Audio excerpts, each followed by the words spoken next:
से ब्राह्मणों को ये लगा, जो जिनकी संख्या कम है उनको ये लगा कि हमारा वर्चस्व का क्या होगा, इसलिए उनका वर्चस्व बरकरार रखने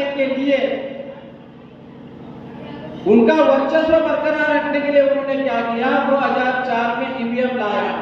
ईवीएम लाने के बाद हमें क्या दिखाई देता है, जो सरकारें 5 साल जो सरकारें नहीं टिकती थी, जो सरकारें 5 साल नहीं चलती थी, वो सरकारें 5 साल चलने लगी।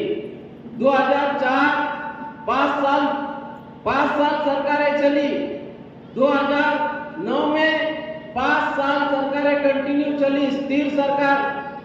2014 को और 2019 को ये हमारे सामने दिखाई देता है। मैं आपको ईवीएम में घोटाला कैसे होता है इसका एक रेफरेंस आप लोगों को देना चाहूंगा।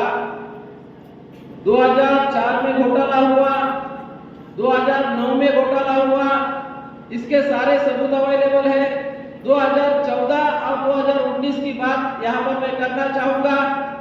2014 में 8 अक्टूबर 2013 का जो रिजल्ट, जो लैंडमार्क जजमेंट था सुप्रीम कोर्ट का, और उस लैंडमार्क जजमेंट के तहत सुप्रीम कोर्ट का जो लैंडमार्क जजमेंट है, वो जजमेंट के तहत इलेक्शन कमीशन के द्वारा वीवीपीएटी मशीन, पर्ची, जिससे पर्ची निकलती है, वो मशीन इलेक्शन कमीशन के द्वारा लगानी चाहिए थी। लेकिन उन्होंने क्या किया, 2014 को 0.33% वीवीपीएटी मशीन लगाया। इसका मतलब क्या हुआ, 99.67% वीवीपीएटी मशीन लगाया नहीं। तो आपको इससे अंदाजा आ सकता है कि सुप्रीम कोर्ट का लैंडमार्क जजमेंट होने के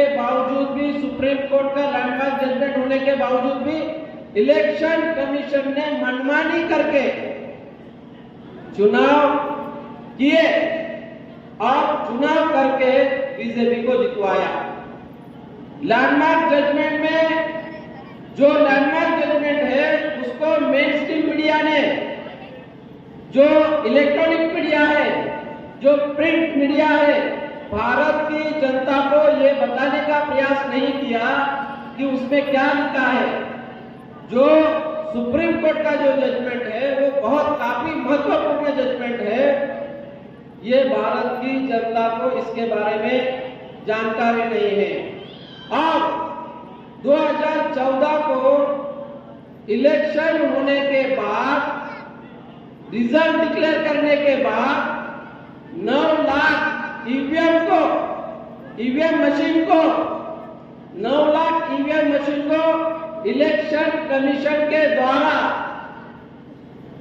कबाड़ घोषित किया। आपको हैरानी होगी, उसमें धोखाधड़ी के सबूत अवेलेबल थे, धांधली के सबूत अवेलेबल थे। धांधली के, धोखाधड़ी के सबूत को नष्ट करने के लिए इलेक्शन कमीशन के द्वारा ये काम हुआ। जो संविधान का जो आर्टिकल 324 है, 324 आर्टिकल के तहत इलेक्शन कमीशन की ये जिम्मेदारी है, सुप्रिंटेंडेंस, डायरेक्शन एंड कंट्रोल के तहत free, fair and transparent election करवाने की जिम्मेदारी इलेक्शन कमीशन की है। संविधान निर्माताओं ने ये जिम्मेदारी उनको लगाई है, मगर इलेक्शन कमीशन, इंडिया का जो इलेक्शन कमीशन ऑफ इंडिया है, इंडिया का जो इलेक्शन कमीशन है, वो ब्राह्मण का, वो रूलिंग पार्टी है, जो शासक है, शासक वर्ग का पार्ट एंड पार्सल बना हुआ है। लास्ट पॉइंट, 2019 का जो इलेक्शन है, 2019 के इलेक्शन में वर्ल्ड का सबसे बड़ा, अगर धोखाबाजी, अगर वर्ल्ड की सबसे अगर बड़ा स्कैम कहा जाए के इलेक्शन में सबसे बड़ी धांधली हुई है, घोटाला हुआ है, और उस घोटाले के सबूत मिटाने के लिए आज तक आप लोगों को एक जानकारी देना चाहूंगा। यहाँ पर 1 जून 2019 को इलेक्शन कमीशन ने ये कहा था कि हम सारा का सारा डेटा इलेक्शन का रिजल्ट पब्लिश करेंगे। प्रोविजनल रिजल्ट आज तक है, आज तक ऑथेंटिक रिजल्ट पब्लिश किया नहीं है, वो भी 4 फेज का रिजल्ट पब्लिश किया, 373 सीट का रिजल्ट पब्लिश किया केवल, और उसमें भी 220 सीट पर ज्यादा वोट, 153 सीट पर कम वोट। तो ये दुनिया का सबसे बड़ा घोटाला है, और ये घोटाला करके कांग्रेस और बीजेपी और कांग्रेस जाती है तो बीजेपी आती है, बीजेपी जाती है तो कांग्रेस आती है।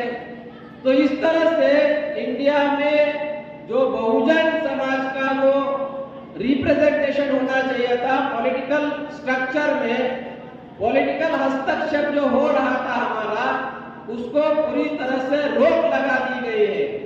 जो बहुजन समाज का, मूल निवासी बहुजन समाज का जो रिप्रेजेंटेशन होना चाहिए था, हमारी जो समस्या है, हमारी समस्या को खत्म करने के लिए हमारे लोग चुनकर जाना चाहिए थे, जिसको हम लोग चुन रहे हैं,